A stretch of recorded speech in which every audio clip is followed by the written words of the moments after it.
Assalamualaikum warahmatullahi wabarakatuh. Balik lagi di channel Surah Kusuma. Oke, nah ini udah lama nih kita nggak bahas pervirtualan nih. Oke, nah sebelum gua upload video yang NJS ya. Oke, dimana nanti ada sedikit pengumuman. Oke, NJS Kairos by the way. Oke, kita bakal ngebahas helm baru yang bakal keluar di tahun 2024 nih. Ya, mumpung belum beres 2023. Nah, dari judul kan udah tahu ya teman-teman. Terus ini juga ya sebenarnya kalau yang salah satunya yaitu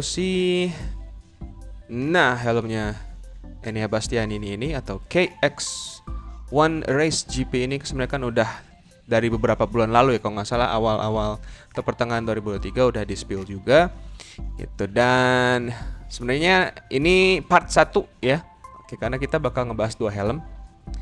Yang pertama kita bakal bahas si KX1 Race GP ya. Ini gua nyalain dulu deh ya.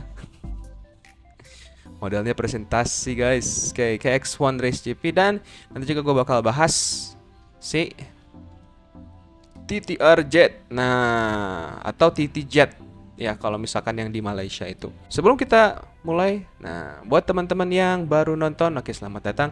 Dan buat yang udah subscribe, oke dan udah ngikutin dari kemarin, terima kasih banyak ya. Oke, dan jangan lupa klik like, subscribe ya buat yang belum, dan juga nanti komentar juga. Boleh dari kasih komentar. Oke, menurut teman-teman gimana nih si KX1 Race GP ini ya?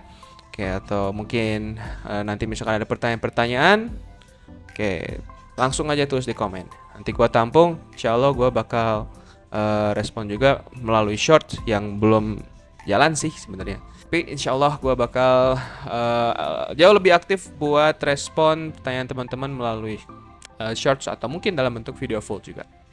Nah, untuk di pertama ini kita bakal bahas KX1 Race GP dulu. Nah, teman-teman pasti udah lihat bentuk helmnya ya dari youtuber-youtuber lain gitu. Terus ngebahas berhelman lah gitu ya. Di artikel-artikel juga udah banyak di online ini.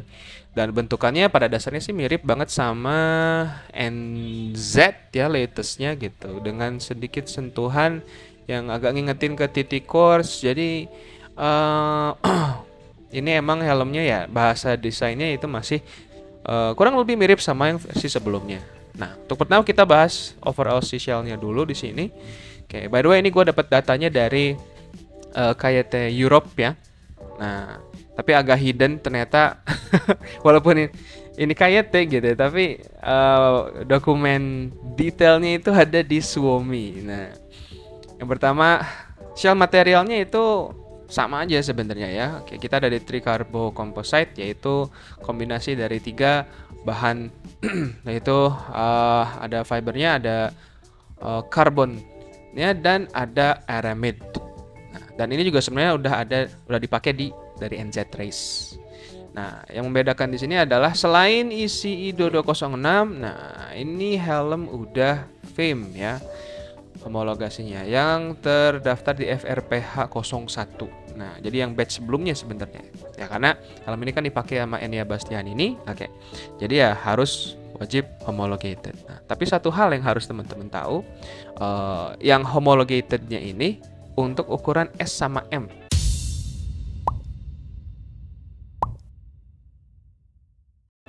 Nah, terus untuk selanjutnya kita ada di retention system, pasti double D-ringnya. Ini kan helmnya race oriented. Oke, dan dipakai untuk balap. Terus kita lihat di ventilasinya, bisa dilihat di sini cukup banyak ya. Kita ada 2 mouth intake ya di depan sini. Oke.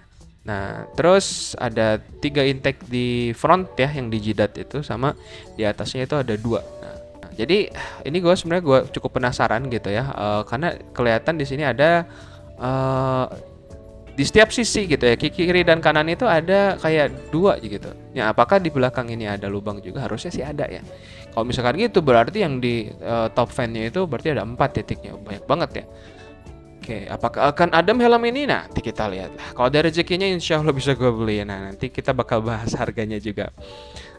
Oke. Next kita lanjut lagi. Nah, kurang lebih ini kalau dari samping ya. Oke. Dari sampingnya ini emang aerodinamis banget ya. kelihatan dari sini. Oke, bentuknya ini jujur yang gua suka apa ya? Walaupun agak mirip helm sepeda gitu lah.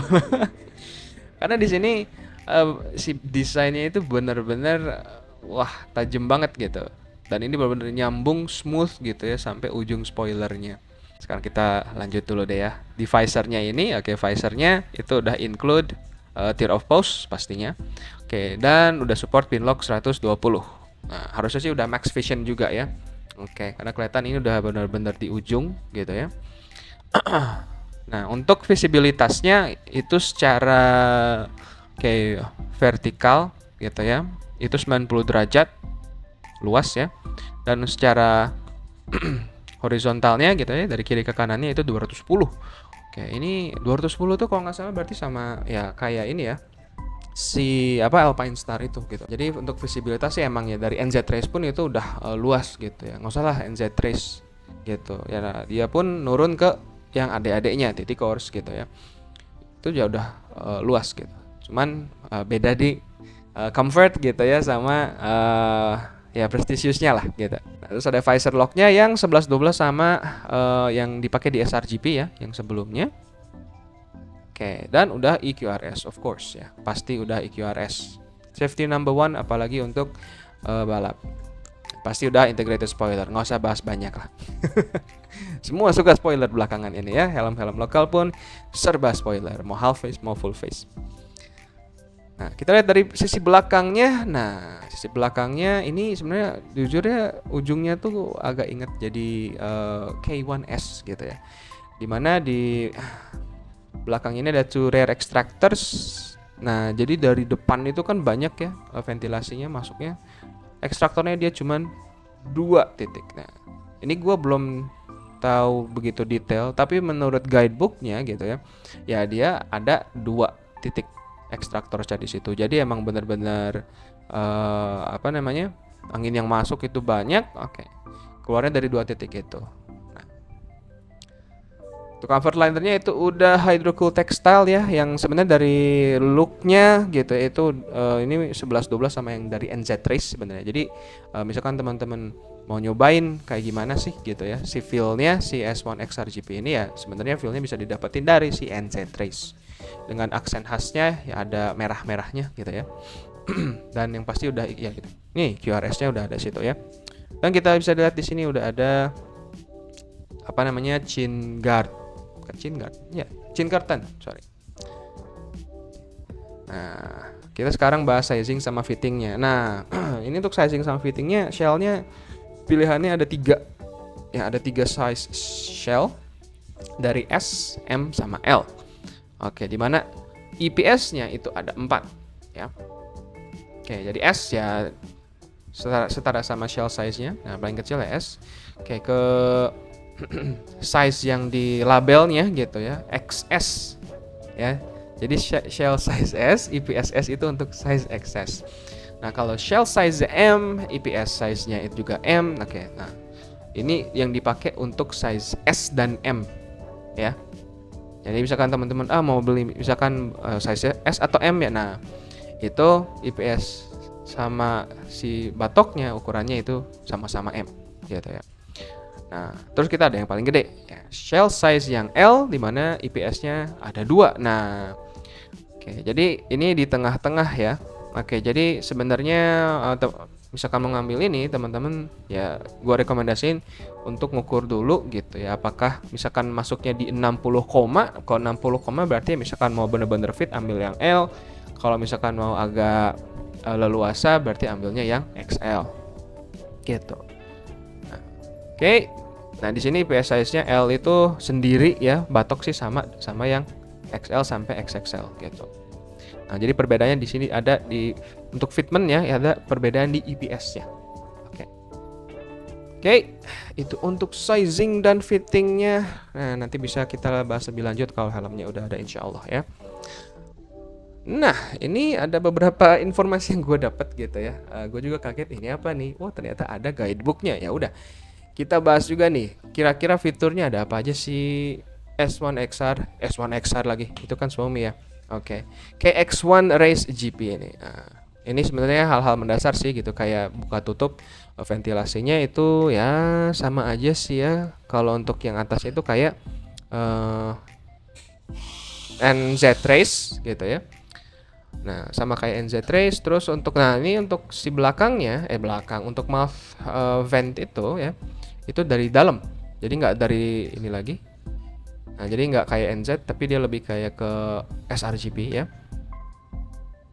Nah, terus untuk ventilasi atas, nah ini si top fan ini, nah di sini buka tutupnya itu cuman satu yang di depan doang, gitu. Berarti asumsinya adalah yang belakang itu mungkin sebagai diffuser mungkin, who knows ya. Ya kayak titik course berarti ya, tek tek gitu ya. Kalau belakang berarti open, depan berarti close. Nah, selanjutnya itu si visor locknya. Ini sama persis sama sRGB ya. Oke, di mana si visor locknya itu ada di depan. Oke, dan kalau mau ngebukanya ya ini harus ditekan dulu, terus diangkat. Ya, cukup standar lah. Nah, untuk ratchetnya, nah bisa kelihatan di sini ratchetnya, oke, sederhana ya gitu. Ini gue kurang tahu apakah sama kayak sRGB gitu ya. Oke, tapi berdasarkan informasi yang tertera gitu ya di websitenya gitu, di guidebooknya ini, oke, si ratchetnya itu terbuat dari titanium. Oke, berarti pasti kokoh ya harusnya gitu. Dimana untuk buka visornya ya klasik sebenarnya ya. Oke, dibuka paling atas. Oke, terus nanti ditarik si bagian ininya, penguncinya. Di situ udah. Nah, di sini ada arah apa namanya, panah yang ke kanan. Nah, itu berarti ditarik ke belakang gitu, gitu ya. Ya sama aja lah kayak NZ Race gitu ya, X-rays, oke, bahkan sampai titik core sekalipun, konsepnya sama, cuman bedanya di bahannya titanium ya. Nah, oke, ini ada sedikit detail gimana adjustment ratchet itu bisa di adjust ya gitu. Nah, sering berjalannya waktu sedikit sharing juga gitu ya. Kalau misalkan ternyata visor teman-teman kok kayak yang ini ya, misalkan nggak pas gitu ya, atau mungkin kok pas hujan malah ada bocor gitu. Nah, coba dicek si fitmentnya, si ininya, ratchetnya. Karena si ratchet ini bisa dimaju mundurin ya, gitu. Titik core sekalipun gitu bisa dimaju mundurin. Nah, nanti misalkan sering berjalannya waktu, ya kalau kita buka tutup terus kan namanya baut pasti ada titik longgar. Nah, jadi boleh dicek ya. Nah, ini ya tinggal di ini aja sebenarnya sih, si bautnya ada dua ini kan. Nah, ini tinggal dilonggarin. Nah, coba dimaju mundurin gitu sampai titiknya sampai di posisi yang pas lah gitu. Ada apa lagi? Nah, ini ada hal yang menarik sebenarnya. Mungkin teman-teman yang punya sRGB, oke, boleh sharing ya di komen apakah ada fitur ini juga, dimana namanya adalah air filter gitu. Nah, pada umumnya ya helm-helm kayak Arai gitu, Shoei, yang premium itu ada sih air filternya. Cuman ini yang lucunya dia bisa dibuka tutup ya. Ini yang salah satu yang bikin gue penasaran sih gitu. Dimana ya fungsi air filter ada untuk menyaring gitu ya udara yang masuk via si mouth vent ini gitu ya sebelum masuk ke dalam gitu. Dan di sini sih kelihatannya sih bisa dibuka tutup, berarti apakah bisa ditambah busa, who knows gitu ya. Karena ini cuma ada diagramnya aja, gue belum tahu. Nah, ini bikin penasaran nih. Nah, jadi ada buka tutup air filternya yang bisa kita akses gitu. Selanjutnya, oh ya, ini untuk nose guard itu bisa dibuka, bisa cabut pasang ya. Berarti kayak modelnya kayak Shoei. Shoei atau Arai juga konsep bisa ya dibuka tutup gitu. Dilepas pasang, bukan buka tutup, lepas pasang. Nah, terakhir ini udah hydration ready ya gitu. Jadi bisa untuk kita bisa masang hydration system. Makanya tadi kalau yang di sebelumnya, coba kita lihat ke belakang ya, yang detailnya itu. Nah, di sini kelihatan ya di atas itu ada H2O. H2O itu kan air ya. Dia udah support untuk hydration system. Tapi kok di sini agak unik ya. Di sini nggak ada H2O-nya. Ya udahlah, salah diagram dari ya KIT-nya di sini ya di Itali.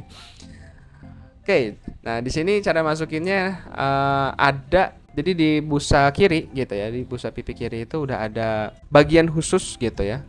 Udah ada channel khusus buat masukin selangnya gitu, dimana si selangnya itu nah udah dimasuk ke situ. Nah dia kita masukin ke lubang yang sebelah sini dan kita dorong terus sampai dia keluar di sini. Nah, ini pas di posisi mulut ya, gitu.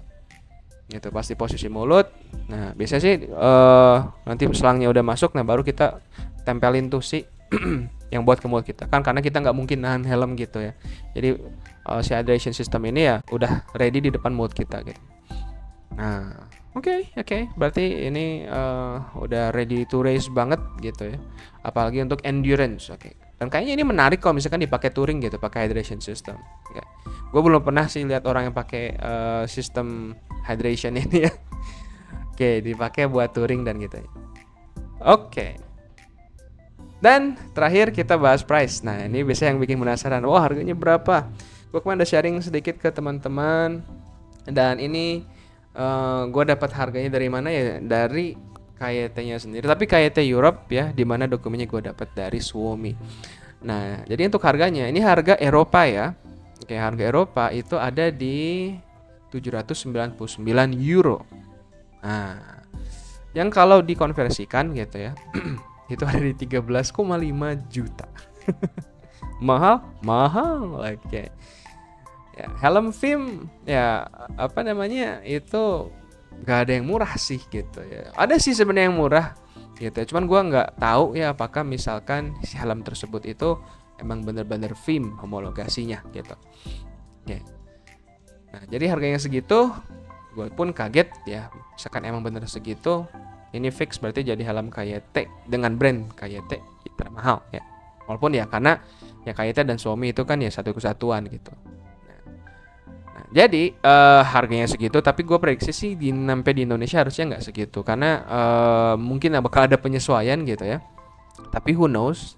Tapi kalau menurut gue, prediksi gue harganya itu nggak akan jauh-jauh dari sRGP yang seperti biasa gitu ya. Kayak motif yang warnanya itu sRGP itu biasanya kalau nggak salah tuh di 9 jutaan ya, atau 10 juta kalau nggak salah. Nah, jadi harusnya sih di angka segini gitu.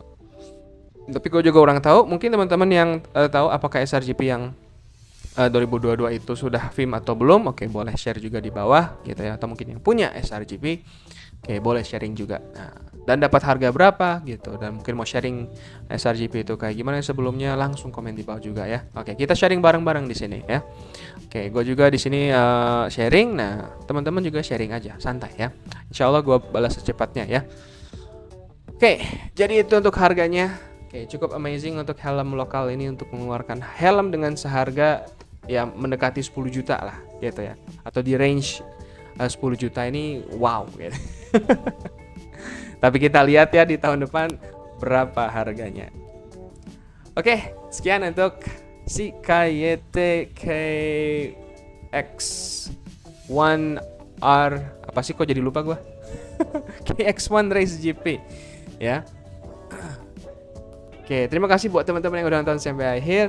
Oke, terima kasih udah menemani dan udah mendengarkan sharing gue dan atas kekepoan gue juga di sini. Nah, gue nggak mau teman tahu sendiri, makanya gue share ke teman-teman semua.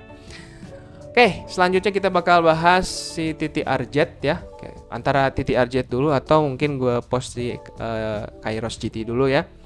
Oke, dan terima kasih udah nonton sampai akhir, dan see you on the next episode. Ciao.